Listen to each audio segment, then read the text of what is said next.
দেখেন, আমাদের দেশে অনেক নারীবাদী আছে যারা সবসময় বলে যে পশ্চিমারা নারীকে সবচেয়ে বেশি সম্মান করে। কিন্তু আমার পাশে যে ভিডিওটা দেখতে পাচ্ছেন, এতে প্রমাণ হচ্ছে যে পশ্চিমারা সবচাইতে বেশি নারী বিদ্বেষী। ইসলাম আমাদের নারীদেরকে যেই পরিমাণ সম্মান দিয়েছে, ইসলামের মতো সম্মান কোনো ধর্ম নারী জাতিকে দিতে পারে নাই। সবচাইতে ধর্মীয় জায়গা থেকে আমাদের ইসলাম ধর্মে আমাদের নারীদেরকে সবচেয়ে বেশি সম্মানিত করেছে। অনেক নারীবাদী আছে, কিছু হলেই শাহবাগে চলে যাবে। দেখেন, বোরকা হিজাব পরলেই তাদেরকে তিরস্কার করা হয়, যে তাদেরকে নাকি ঘর বন্ধ করে রাখা হয়েছে, তাদেরকে নাকি ঘরের মধ্যে আবদ্ধ করে রাখা হয়েছে, মানে তারা নাকি নারী বিদ্বেষী। এই ধরনের অনেকগুলো কথা বলা হয়।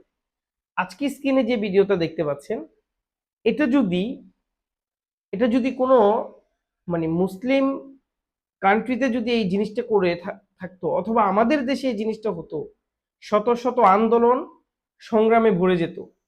কিন্তু আজকে শুধুমাত্র তার ছেলে মানে এখন যে যুদ্ধ চলতেছে, আপনারা দেখতেছেন পশ্চিমাদের সাথে আমাদের যেই বিশাল ইরানের যে বিশাল এখন যে যুদ্ধটা চলতেছে, এই যুদ্ধে শুধুমাত্র সে যেতে রাজি হয় নাই, সেজন্য তার ছেলেকে, এটা কতটা সত্য নিউজ এটা আমি জানি না, কিন্তু এটা বাস্তব যে তারা নারীদেরকে কতটা অপমানিত করে, অপদস্থ করে, কতটা নির্লজ্জ তারা, এবং কিভাবে মানে মাটিতে ফেলে তাদেরকে গায়ে আঘাত করতেছে।